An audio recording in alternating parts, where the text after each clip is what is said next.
tools that economics gives you about analyzing the world, it can be applied to almost anything. Like the phrase, like thinking like an economist. You can do it for any real world problem.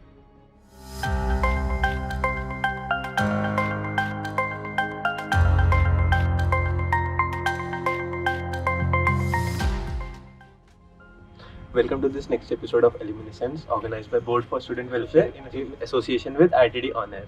So today we have with us Naman sir. Hello sir. Please give an introduction about yourself. When did you graduate and what was your branch? Yeah, so I graduated in 2014. My branch was production and industrial engineering.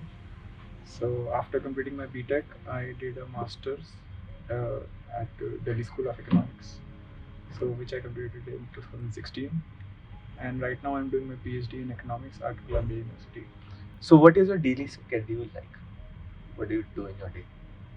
Yeah, so I am in my 5th year right now. Like PhD is a 6-year thing, so like the typical daily schedule changes quite a bit depending on what stage of PhD you are in. So like first 2 years of the PhD, it's a lot of coursework. So it's mostly the usual stuff, working on the courses. But third year onwards is basically when you start doing your research, and there's not a lot of structure on your day-to-day activities. Mostly it's just you are pursuing your own projects, you're just doing your own research. So that is kind of the stage that I am at right now. So typical day is basically whatever I want it to be, because as I said, there's not much structure.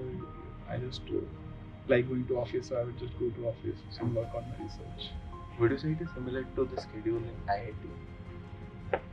Yeah, but more free time. Basically, you still have some course load, so I do not have course load, but like the external obligations that I still do have are teaching assistant responsibilities, because that is how the PhDs are funded. But that's like 3 to 4 hours per week. And we have to attend like just a few colloquiums or seminars. Yeah, okay. So mostly working on my own research. That's great. So what are the activities that you were involved in during your IIT years? Yeah, so I was not involved in a lot of activities actually. I did do rendezvous. So in my 2nd or 3rd year, I was in the choreo ensemble. Yeah. Great. So so I think IIT Delhi won in that year. So that is one thing. I was not involved in any sports or things like that. Do you have any favorite memory of IIT that you want to share with us? There are so many. It's difficult to pin down. We can hear more than that. That's right. Yeah. So basically, there's like groups of memories, right? All of them are very fond, and most of them are basically just spending time with your friends. So I had like, obviously, as everybody does, a group of friends, and we would just hang around the campus late nights. Sometimes you would go outside, have food, watch movies, PVR Priya.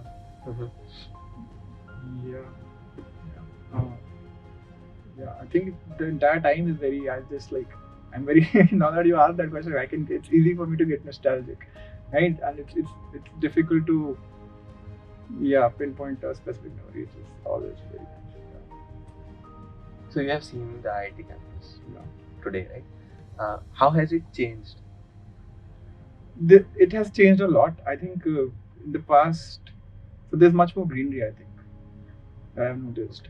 Yeah, but inside, so I was just coming back from the main building. Mm-hmm. So if I'm inside the main building, I could not tell that 10 years have passed. It looks exactly the same. Yeah. When did you realize that you had an interest in economics? And so, I think all of us, probably this is true for, I would say, maybe most of the people who are in IIT. If I can take the liberty, maybe I can claim that most of the people do not choose to come to IIT to become engineers, right? Because it's mostly that you are good at maths and science in school, and that is like the way to get a good job and everything. So the way I put it is, IIT is the default option for everyone, right? And if you're good at like studying, then you get into it. So that was the case with me also. It was the default option. But after coming here, I started thinking about, oh, what do I actually want to do? Right? Right. So I was actively exploring a lot of options, and I took a lot of interest in humanities courses. I did some. So I did the course was called Indian Economic Development and Policies with Ritika Khera. I also took a couple of sociology courses, sociology of religion, sociology of science, and literature courses. So I was like, that is something that piqued my interest in general.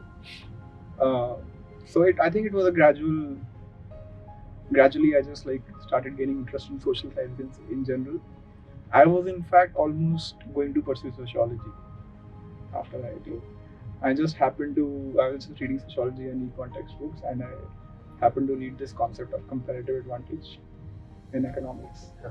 And I realized, okay, so I'm good at math, and sociology does not need a lot of math, but it pays off in econ, so maybe okay, so that's what I'll do. But broadly speaking, social sciences is what I got quite interested in through those courses. So I know the general attitude that people have about humanities courses. So I would encourage everyone to have a bit more open mind towards those courses. I think it's a great learning opportunity. Today in IIT, we have a lot of resources. We have economics club, we have finance club. Were there any resources available to you at your time? I think economics club was it existed during my time also. I was not involved in it, so I'm not aware what kind of activities happened under that club. But these clubs existed during that time. You also worked at RBI. Yeah. So can you please tell us about it? Yeah. So after completing my masters at B School, I worked as a research associate for 1 year at Reserve Bank of India. So I mean, I was not very confident about applying directly to the PhD. So that was like kind of to have a more strong application, have some experience in research. So that was nice actually. So I was in RBI, and demonetization happened when I was at RBI. And yeah. And basically just before demonetization, because that's like Rajan left just before it, and there were like some queries coming to our department, like model the demand for different currencies or something like that. I think it was a nice experience being there, seeing how research is done at like the top institutions in India. So it was a good learning experience, and it was very nice exposure to see how things happen there. Yeah, it was a nice experience. What do you think is the difference between the jobs in public sector and private sector? So what kind of public sector jobs are we comparing it to? Civil services? Like you worked at RBI. Let's just compare it like that. Yeah. I mean, it's the typical thing, right? Private sector is like there's a lot more accountability. Somebody is actually you actually have to work, and also obviously you generally get paid more because of that. Public sector, yeah. Even at RBI, I saw that the people in the research department, they were like some people from I think Indian Economic Services or things like that. So the work culture was a little bit more laid back, I would say. So that's the thing in terms of work culture, and of course like trade difference is there. Okay. So what was the role of IIT in building your interest in economics? Was there, like you discussed the humanities courses, was there anything apart from humanities courses?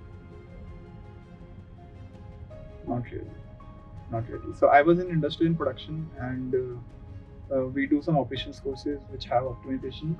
And if people have done any like advanced micro courses, you would see that it's essentially constraint optimization. So the underlying math in operations research and advanced micro is very same. So that is something that helped me. Yeah. Other than that, I would say not much actually. Yeah. Okay. But I would say just to. I think it's not. That's the case with almost all disciplines in IIT except for I would say computer science and electrical, right? Because if I'm right, I don't think anybody takes like core sector jobs apart from computer science and electrical, right? Yeah. So Yeah, so it was mostly humanities courses. Okay. So you are studying at New York, in New York, right? So, do you see any difference between the education system of New York and India? Like, how are the B.Techs different? Yeah, of course. I mean, there are so many differences. Uh, I don't know where to start. So, in general, there are a lot more resources available there for everything, right? IIT is a premier institution in India, and most of the premier institutions in India, so in engineering, IITs, IIMs, in law, there are national law schools. They are all public institutions, right? And because they are public institutions, they are not as well funded. Like the amount of money being spent per student is not as much uh, as you would say at an Ivy League institution, where the tuition fees is $50,000, right? so, so that is, I would say, that is like the core structural difference, and everything else is a consequence of that. So there's a lot more resources. So I TA for a lot of undergrad courses. So if there are good teacher to student ratios. Students have a lot of opportunity to get their doubts addressed. Yeah, and there's a lot of extracurricular activities and things like that. So, after your PhD, what are your plans for PhD? So I am inclining towards taking an academic job after this. That is kind of why I'm doing a PhD. But academic, like getting a good tenure track position, is it's quite difficult, very difficult. A lot of most of the people who will try will not get it, which might be the case with me as well. So uh, the good thing about economics PhD is that there are a lot of outside options.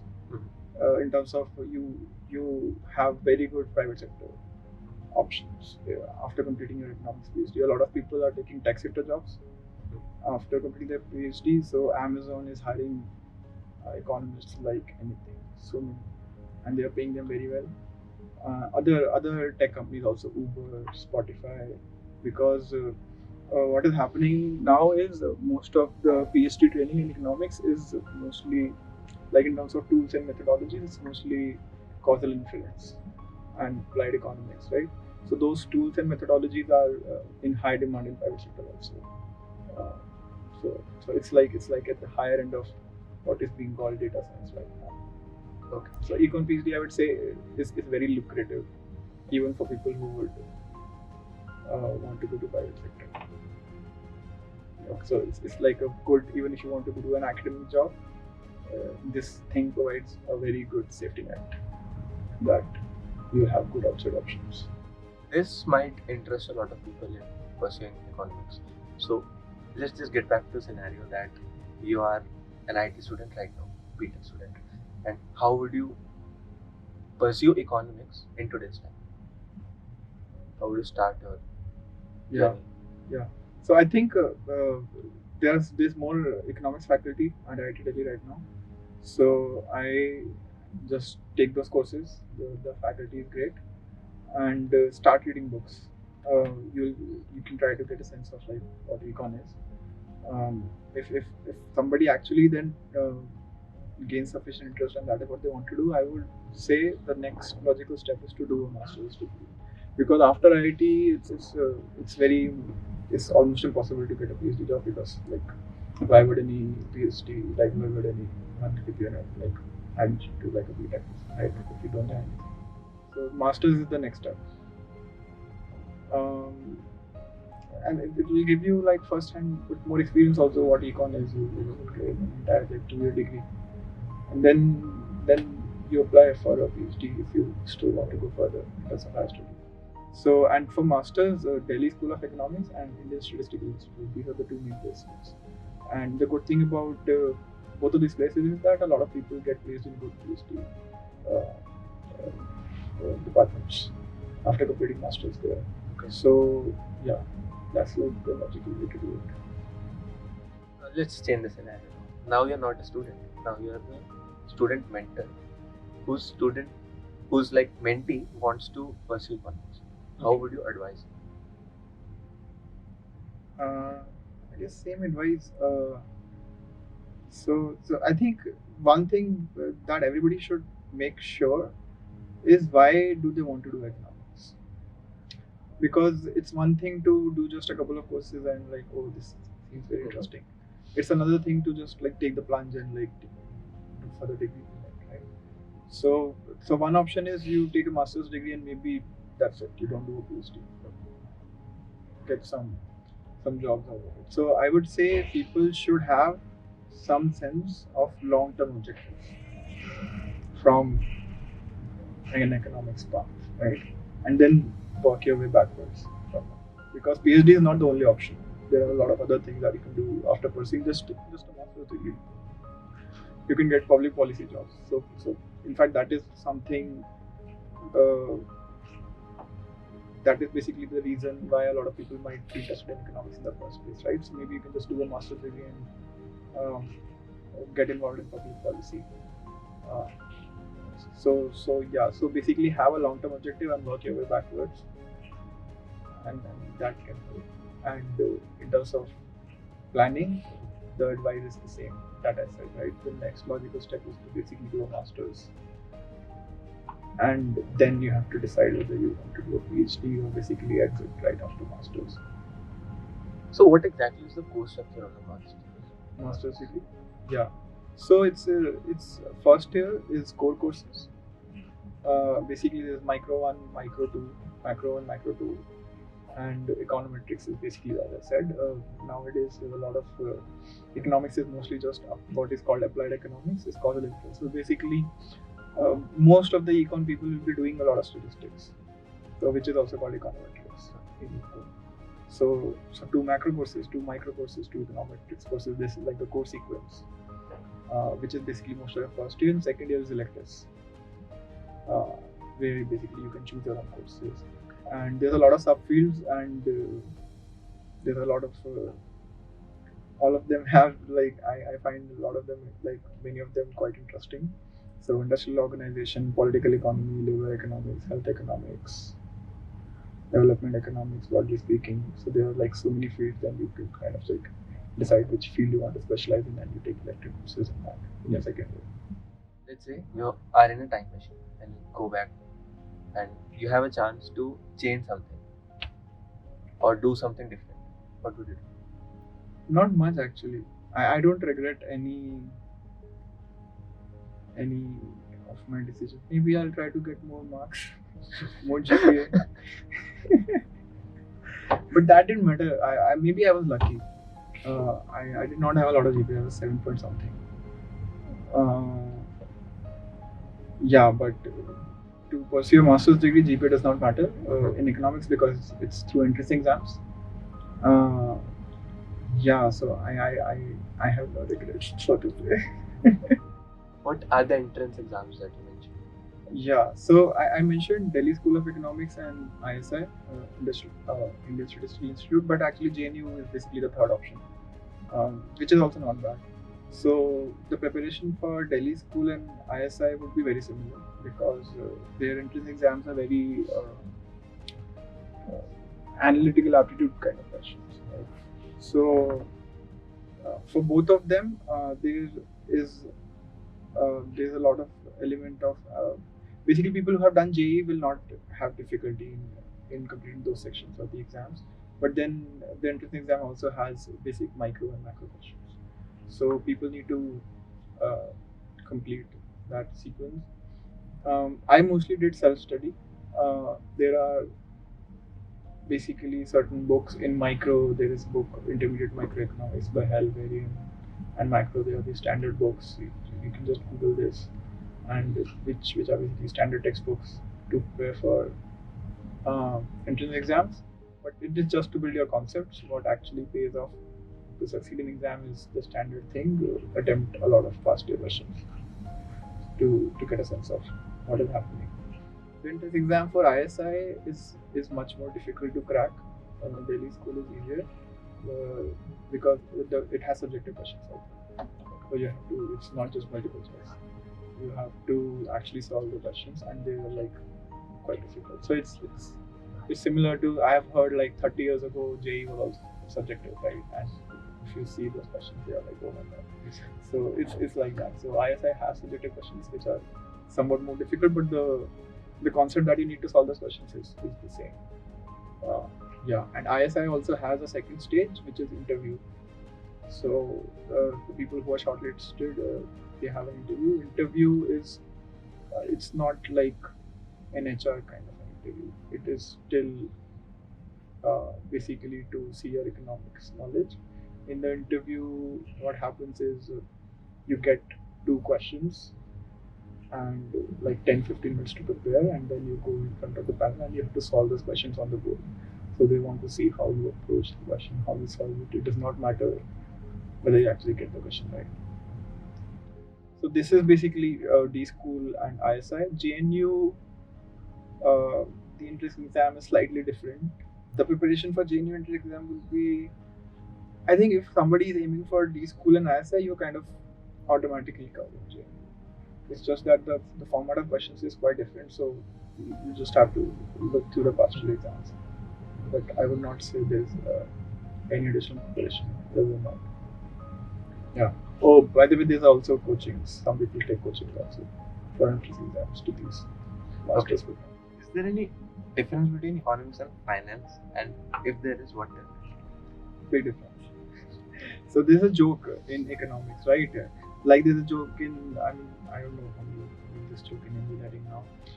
Like people with engineering degrees cannot fix their refrigerators, or you see that, right? So that's not what engineering is. So economics is not finance. Finance is a very small subfield in modern economics. Finance in itself is obviously very big, but if you are talking within economics, it's a very small subfield. So yeah, so like the joke in economics is people will get asked questions about stocks and investments, but that's not what economics is. So I think formal definitions wise, what I have seen is basically economics is the study of human behavior, which is like that what economics is. But what has happened with economics within social sciences, it's also called like the most imperial science. Like practically speaking, economics I would say is just right now a set of tools and methodologies. Right? There are both theoretical tools. So game theory is the biggest theoretical tool, how you model human behavior through game theory and strategic interactions, and constraint optimization kind of things in terms of theory. And on the empirical side, causal inference is the main thing that is happening. In the past 5-10 years, there's a lot of cutting edge work happening on how to eke out causality from data, right? The usual saying correlation is not causation. So most of the economists are obsessed with causation. So how to actually get at causation. After you did a master's, how did you choose a university and the professor? Yeah, university, the standard way is you just apply to places and you choose the highest ranked university that you get into. But it's not that simple. If you have a strong application and you have multiple acceptances, then you have some choice. And the considerations there would be that the top 10 or top 15 universities in US, they are all great. There's not a lot of difference there. So each of the top 10 universities will have like a very big economics department, lots of faculty, and when you will actually do your PhD, you will mostly be spending time with a particular sub-discipline within economics, right? You will be involved in a particular research group. In top universities, each of these subfields is very strong. There will be very great people in all of the subfields. So if you have acceptances from top universities, basically you would mostly be choosing like the best ranked university that you get into. There are some differences, like NYU is considered stronger on theory, some of the universities are considered stronger on empirics. So if you know what you actually want to do, you will choose accordingly. But if you, for lower ranked universities, what happens is they are not great at everything. They have basically their own strengths. So a particular university economics department would be great for development economics, but not great for industrial organization or labor economics and things like that. So you have to basically get a sense of that, and you have to know what your interests are, and basically try to match that. So that is how you would choose the PhD program. How to make your application a good application? Yeah, so the PhD application mostly involves like your transcripts and letter of recommendations. So I mean, it definitely benefits to have a strong transcript, which is basically um, yeah, in terms of percentile, we should be amongst the top in your respective batch to get into a good PhD program. But letter of recommendations is a big part of your PhD application. So people, if they want to do a PhD, they would want to basically uh, start thinking about who their letter writers would be for their PhD application and stay in touch with faculty and let them know that they are interested and maybe start discussing some research ideas so that the letter writer also has some sense of where you fall and they can like write an informative letter for you. So letter of recommendation is a big part. The third thing in the application is the statement of purpose. It's a formality. It's a formality. I know admission committees don't read SOPs, so transcripts and letter of recommendations mostly. Okay. So, sir, what will be the message that you want to convey to the students of IIT?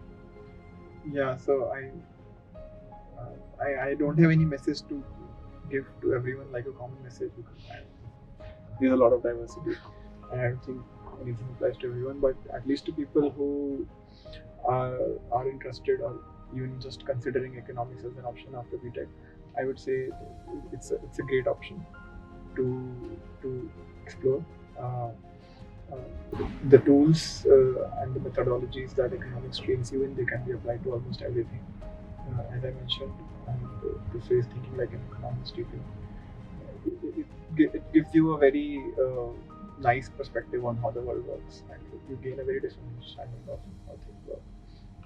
That helps, and of course, if you're doing economics, depending on what kind of whether the person wants to get into academia or public policy or even private sector job, there are lots of good options. It's unique in amongst social sciences for that matter in terms of your employability. Mm-hmm. Yeah. In fact, that is what I find most exciting about economics. Having after completing your B.Tech at IIT, you anyways have like a good technical background. When you complement it with like training in social sciences, it's a very formidable combination, I would say. Okay, sir. So, thank you, sir, for joining us. I'm Dishant, and we are ending this episode here. Thank you for staying.